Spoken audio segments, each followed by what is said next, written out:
Halo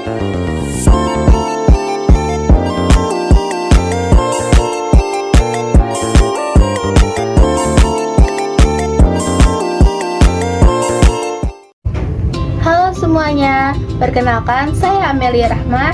Di sini saya ingin membahas materi tentang kependudukan atau demografi, khususnya kependudukan negara Indonesia. Dan tentu saja saya akan membahas tentang kependudukan yang ada di Kalimantan Selatan, khususnya di Kabupaten Hulu Sungai Utara. Simak baik-baik ya. Jadi, kependudukan adalah hal ihwal yang berkaitan dengan jumlah, struktur, umur, jenis kelamin, agama, kelahiran, perkawinan, kehamilan, kematian, persebaran, mobilitas, dan kualitas serta ketahanannya yang menyangkut politik, ekonomi, sosial, dan budaya. Menurut undang-undang, kependudukan adalah rangkaian kegiatan penataan dan penerbitan dalam penerbitan dokumen dan data kependudukan melalui pendaftaran penduduk, pencatatan sipil, pengelolaan informasi administrasi kependudukan, serta pendayagunaan hasilnya untuk pelayanan publik dan pembangunan sektor lain. Faktor yang memengaruhi kependudukan. 1. Fertilitas adalah jumlah kelahiran yang terjadi dalam suatu populasi.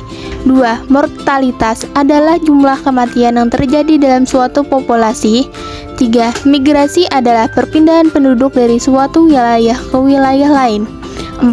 Penuaan adalah proses perubahan struktur umur penduduk akibat penurunan fertilitas dan mortalitas. Masalah kependudukan di Indonesia. Indonesia merupakan negara dengan jumlah penduduk terbesar keempat di dunia. Menurut data Badan Pusat Statistik atau BPS, pada tahun 2020 jumlah penduduk mencapai 270 juta jiwa. Beberapa masalah penduduk di Indonesia antara lain: 1. Pertumbuhan penduduk yang tinggi. 2. Ketimpangan pendapatan dan kemiskinan. 3. Kepadatan penduduk yang tidak rata. 4. Kualitas sumber daya manusia yang rendah. Solusi-solusi untuk mengatasi masalah-masalah kependudukan di Indonesia. Yang pertama, mengendalikan pertumbuhan penduduk. Salah satu cara untuk mengendalikan pertumbuhan penduduk adalah dengan meningkatkan akses dan pelayanan keluarga berencana atau KB. Yang kedua, mengurangi ketimpangan pendapatan dan kemiskinan.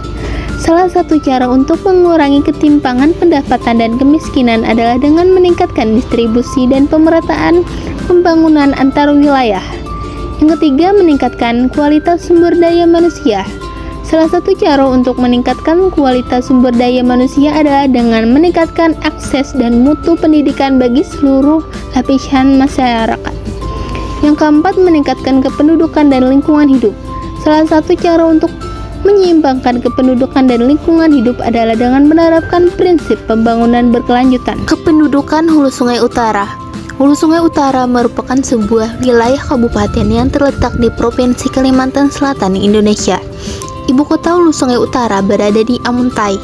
Kabupaten ini memiliki luas 915,05 km persegi atau 2,38% dari luas Provinsi Kalimantan Selatan dan berpenduduk sebanyak 232.226 jiwa tahun 2022.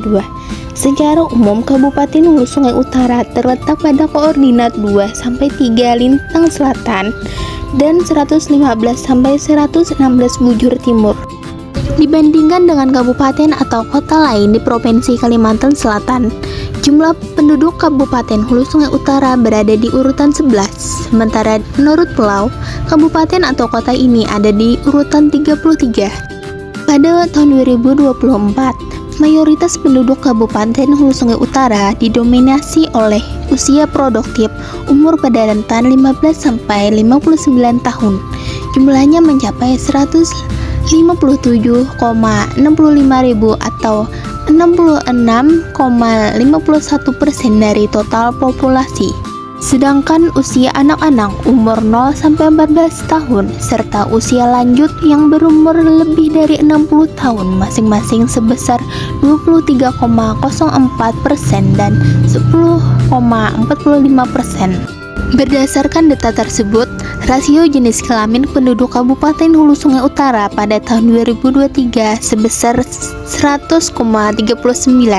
Hal ini menunjukkan bahwa jumlah penduduk laki-laki sedikit lebih banyak jika dibandingkan dengan jumlah penduduk perempuan. Jumlah penduduk terbanyak 21,99% terdapat di Kecamatan Amuntai Tengah, yakni 51.842 jiwa. Untuk populasi penduduk terendah ada di Kecamatan Paminggir, yaitu 8.352 jiwa atau sekitar 3,54% dari jumlah penduduk Kabupaten Hulu Sungai Utara. Nah, sekarang kalian tahu kan apa itu kependudukan negara Indonesia dan kependudukan Kabupaten Hulu Sungai Utara? Saya mengharapkan materi ini bermanfaat bagi kita semua. Terima kasih dan sampai jumpa.